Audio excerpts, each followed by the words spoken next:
Sana all perfect! Ako po si Father Fiel Pareha at ito po ang ating segment, ang Daily Devotion, na kung saan tayo po ay magdarasal, magbabasa at magninilay kasama ng salita ng Diyos sa buong taon. Manalangin tayo. Sa ngalan ng Ama, ng Anak at ng Espiritu Santo. Amen.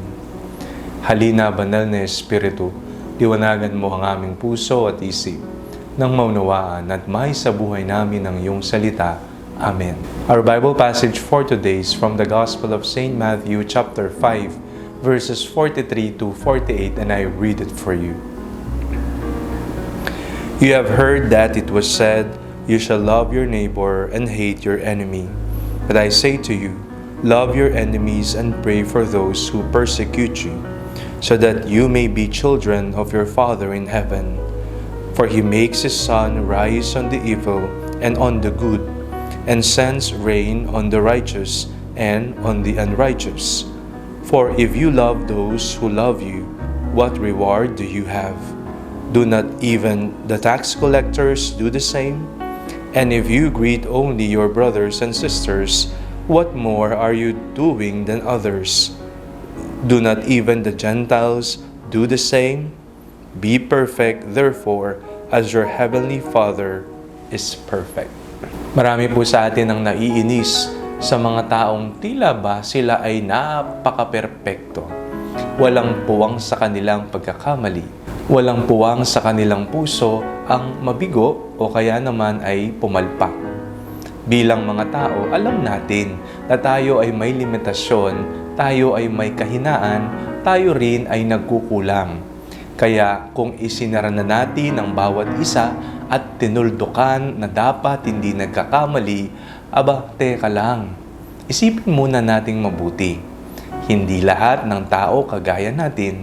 Hindi lahat ng tao mabilis ang karunungan. Hindi lahat ng tao ay nakakasabay sa pinag-uusapan.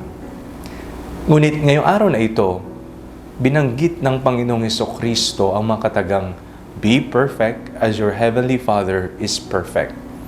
Ano bang pagka-perpekto ang sinasabi ng ating Panginoong Hesukristo? Ito ay mas malalim na pagkabuo. Ito ay tumutukoy sa kabanalan. Ang panawagan sa lahat ng tagasunod ni Kristo ay ang kabanalan.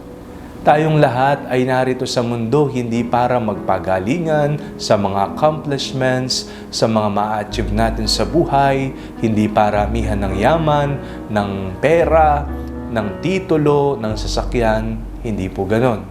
Kung hindi, narito tayo sa lupa para mag-ensayo ng espiritual.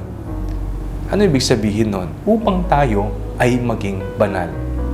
Ang kabanalan ang siyang number 1 na goal natin bilang mga tagasunod ni Kristo. Pero madalas, naipagpapalit po natin ito sa mga bagay na nalulusaw at nawawala.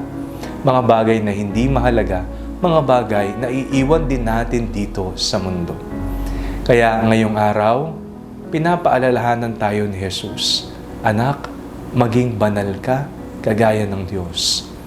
Ikaw ay mabuti, ikaw ay punong-puno ng dignidad, ikaw ay may kalayaan, at ikaw ay tinatawag para sa buhay kabanalan." Manalangin tayo. Panginoong Hesukristo, nawa masundan namin ang bawat mong yapak ngayong panahon ng Kwaresma. Ang mga bagay na ito ay tutulong sa amin sa buhay kabanalan. Amen.